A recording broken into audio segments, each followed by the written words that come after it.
tengah belajar in UK. Tapi dia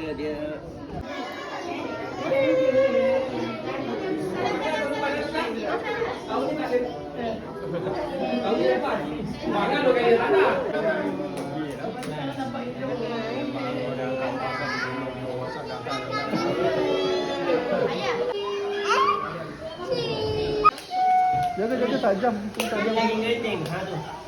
son every 2 months should do a flyback.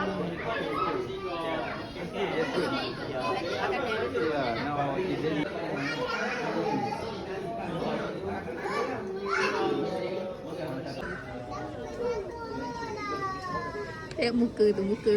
Tengok muka tu. Tengok muka dia tu.